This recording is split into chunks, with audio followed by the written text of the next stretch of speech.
There is a question by Dr. Vikas Giri. How much indemnity cover should one is appropriate for one person? Hello? Yeah.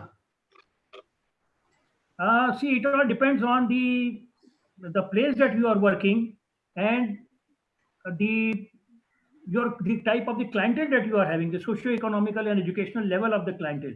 If you are working in a corporate hospital where the rich patients are coming, it should be minimum 1 crore. But if you are working in a smaller cities and all that, probably 50 lakh will be good enough. I think simply speaking, 4.2 of your annual turnover. So there are several indemnity insurance which is best, and there are quite different options like one time, two time, and three. So which one is the best, and what would you recommend? See, another very important thing is that there are two, three things in an insurance. If it is covered by a risk management company, then what they are doing is that in addition to insurance, because they are also not doing the insurance, they would be taking in the with like Orient company or any other companies, United Insurance Company and all this. But in addition, they are doing because they are providing them the bulk this one, they would be taking care of the various other things. What happens is nowadays in a smaller places especially, the insurance companies are trying to play funny thing because they have a big department. Their job is only to reject your claim. So what they are saying is that they would come there into this to the court of law and they would say that no, see the complainant, we are not the party because the complainant has no relation with us. And judges also many times would say in one of the cases here the decision has come that okay, the doctor would pay the compensation and then he will file a separate case to get the money back from the insurance companies. So that becomes a little tricky situation. But if these companies are involved, or like in Bombay, there is an association of medical consultants there, or the medical associations are having. When they are providing the bulk one, what happens is that these issues don't come, and the insurance company will take care of that. That is number one. Number two, the legal expenses are taken care of. Like in a smaller place, what they the legal expenses they don't pay while they are supposed to pay. So that is very important. Nitesh. Sir, there is a question for Ashok, sir. Suppose a patient, yes, sir. Sorry, sir. I'll just add to this. We have in Kota Medical Defense Society and we take insurance from a particular company. So the issue of refusing the owner of responsibility doesn't lie because it's a bulk insurance we are giving to the company. So company takes over all the issues. Another issue is that we should take the insurance of 101 basis, not 104 or 103 basis. Means if we are covered by 1 crore rupees, then the single case of 1 crore rupees in a year, the company should pay. If it is 104, then out of 1 crore compensation, company will pay 25 lakhs and rest 75 lakhs the party has to pay. So the insurance has to be 101 basis. Of course, you can get it there. You can get it reinsured yourself after the exhaustion of your funds. Yes. Question Sir, for me. Sir, there is a question for you. Suppose a patient dies on table, should we inform the police as well? Yes. We have You to should inform always, inform sir. police in writing that such and such incidents has happened. Please take charge of the body and the place. And the receipt of the same should be preserved for further use. There's a question for Paul, sir. In smaller 2-tier city and 3-tier city, there is a notion that we should settle the settle the case out of the court. So, is it good, or should we go ahead with that, or it's not recommended? You should go ahead with the case. Remember, 95% of the cases, they always settle in favor of doctors. So I will say, let us have this experience also. बाल ऐसे ही ना सफेद करो. Go to the court, see what else is going on other than medical science, and you have to go only 3 times. Once to make the judge aware, and if the judge changes during your case prolongation, maybe second time to impress upon the second judge or third judge in due course. And secondly, when you have to file the reply. After that, at the end, only for final arguments. Case continues for 8 to 10 years sometimes, and usually the compensation, they have to really have very real substantial thing to impede the doctor. And it is difficult because we are very careful. We, as intentionally, we don't cause any damage to the patient. So why you want to get intimidated, and then people will go and tell that I threatened and I got this much of money, then the second one will come. Fight your case, no problem, you will be winner. Nitesh, To add something? Nitesh, Yes, sir. we have gone to court even for 50 rupees compensation. 50 rupees, 50.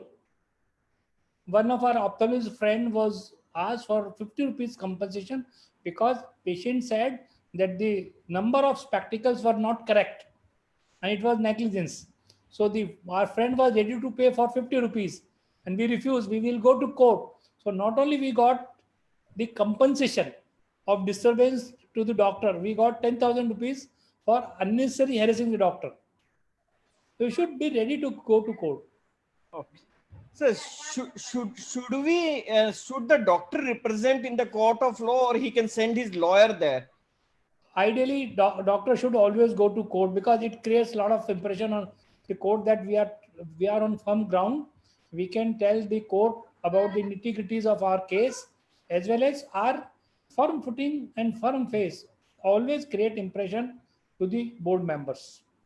Not only that, Ashok, I will say that Dr. Paul has already told that we should always go to court. only 3 times. Yes, of Only course. 3 times. First, when you are going for the first time to give your letterhead. Otherwise, all papers are on that A4 or A5, whatever is there, legal paper, and your letterhead is not there. So first, you should go and impress upon. Even you can give your visiting card to the board members. All that liberty you can take. Number one. Second time, you should go when you are filing your reply. And lastly, for the argument. Rest of the time, you did not go. Otherwise, it satisfies the ego of the patient that he is dragging you to the court. Don't allow him to be, he should come every time. You should not go. Your driver will go. I will always send my driver to see what is happening. Most of the time, it will be exchange of paper. Reply from the second respondent has come. One copy has been given to this. Now respond from the third has come. That rejoinder has come. You are not required for seeing whatever is proceeding. Only 3 times you should go. But you should go, enjoy this. You will win. I tell you, most of the times these complaints are frivolous, and because of any somebody has stimulated, and they fail in the court of law. So you should go. Many a time patient is from distant place, like from a different city or state. So where should the patient, where actually patient have the right to file a case, whether it should be in the same city or same state where the hospital is, or it is the place of the crime at Place your of the hospital. crime. Yes, because he is claiming that this has happened in this hospital, in this nursing So home. in this city. He has to file in this area only. If he is from outside, better. He has to come every time, harass him. okay. And there's a question: who should write the OT notes and discharge summary ideally? Ideally, the doctor should himself write the OT notes and discharge summary. But anybody can write on behalf of doctor concerned. But ultimate responsibility of operation notes and discharge summary lies with the doctor whose that patient belongs to. But many of the corporate hospital and many institute, actually the resident or the registrar, they write the discharge summary. So is it But fair enough? for anything, the doctor in charge is responsible. Whether these are poor discharge summary or poor OT notes or whatever, ultimate responsibility lies to whom patient is paying. So there's a question: suppose we are in a situation where a guide wire peel has been left inside the patient, and It's well documented. We have written it well in the discharge summary and OT notes, and patient relatives were also well informed. But suppose down the line, after few years, patient develops a abscess or forms a stone. So is it a negligence, or whether the doctor will be held for the negligence for this? I think patient should be called to remove that left or foreign body, No, because that ultimately so all foreign bodies are. during the initial surgery also the removal was tried, but it was he was the doctor was not The able to second remove. attempt should be made. If you cannot, then patient should be referred to somebody else. But all attempts should be made to remove the foreign body, because this is our responsibility to take out the foreign body. Nitesh, this is act of commission. You should not have left a guide wire inside, but you have left. So this can be under this heading can Yes. be taken up as a negligence. Not that you are supposed to leave a guide wire inside. You have to remove it in toto. You can take the patient in confidence in writing everything, and that I am taking good care of it, and I am not able to remove it. Go to the, as Ashoka said, go there. You should write it. Go to the other center and get it removed, or it can be just wait and watch. We will see what happens. We can manage at later date. Be in a review. Always review. One thing very important is which I have learned out of 4 cases which have come against me. One thing is you should never write end of the your consultation. Sorry, end of your seeing the patient. Every time all your prescription should end review after 2 months. Review SOS. Review has to be written so that they, as in RG Stone Clinic case, it was written that they never called us to be seen. So all your, and secondly, on the day of surgery, in the morning, you must, whether you have seen the patient in the morning in the ward or not. Once the case sheet comes to OT and you are going to write the operation notes, in the morning, fabricate one note in the morning that you had seen the case in the morning before the patient was wheeled inside the theater. 8 o'clock means you will write 7:30. I have seen the patient and this, and please send the patient to OT whenever called. So these are 2 important things which I have learned after burning my fingers. But these are very important things. We must see. They say that the patient was not seen, and suddenly patient was seen in the operation theater. I was not given enough time to talk to the doctor. All these things they come in. But if record says that you have seen, in the case sheet you have seen at 7:30, means you have gone and talked to the patient. Now whether you have actually seen or not seen, but record says you have seen, so you will be safe. So there's a question by Vaibhav Vishal.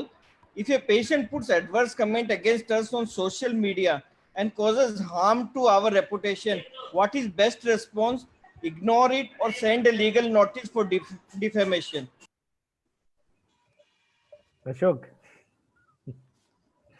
Best is forgive and forget. But if you are on firm grounds, then send a legal notice. What about Pal sir? What do you say? I agree. Ignore it. Ignore it. People have a very limited memory, and your clientage and it is your words and your work will shine. So all such comments, Indira Gandhi was abused. Yes. Indira Gandhi was abused for emergency. She was thrown out of the power, and after 14 months, she was back in the power. That short memory we people have. कीचड़ है, जितना उछालोगे, जितना इसमें घुसोगे, notice भेजोगे, he will send response and all that. Just ignore it. Just smile it and like an elephant move ahead. Don't bother about such comments. I think that was the last question. Any final comment Ashok sir would like to add? I think good record keeping is the key to the safe practice. And what about Pal sir? I don't know whether I should say in this forum, but the thing is, if something has gone wrong, you know that you must take care of that patient very well, extra careful, but at the same time, very vigilantly. Don't make any OPD consultation fees or emergency fees or any receipt where he can claim that when he came to post-operative and you did not manage him well. If the things go worst situation, if it goes to the court, You have to say that he has to prove whether he came to me or he never came to me after the incident has happened. And if he has no OPD record, if he has no